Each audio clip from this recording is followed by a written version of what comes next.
দেশের সরকারি, আধা সরকারি, স্বায়ত্তশাসিত ও আধা স্বায়ত্তশাসিত প্রতিষ্ঠানের সময়সূচি আগের মতো সকাল ৯টা থেকে বিকেল ৫টা পর্যন্ত নির্ধারণ করেছে সরকার। তবে এটি কার্যকর হবে আসন্ন ঈদুল আজহার ছুটির পর প্রথম কর্মদিবস থেকে। প্রধানমন্ত্রী শেখ হাসিনার সভাপতিত্বে তার কার্যালয়ে অনুষ্ঠিত মন্ত্রিপরিষদ বৈঠকে আজ এই সিদ্ধান্ত নেওয়া হয়।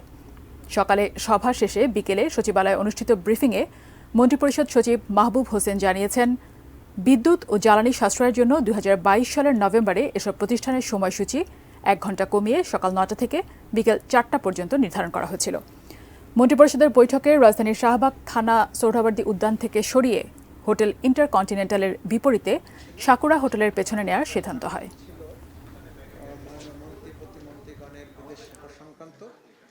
কিন্তু আজকে যেটা আলোচনা হয়েছে যে আমাদের মূল অফিস সময় ফেরত যাওয়া প্রয়োজন, আমাদের দাপ্তরিক প্রয়োজনে এটা প্রয়োজন, আমাদের কর্মঘণ্টাটা ব্যালেন্স করা দরকার, যে পরিমাণে কাজ করা দরকার সেটা করা দরকার।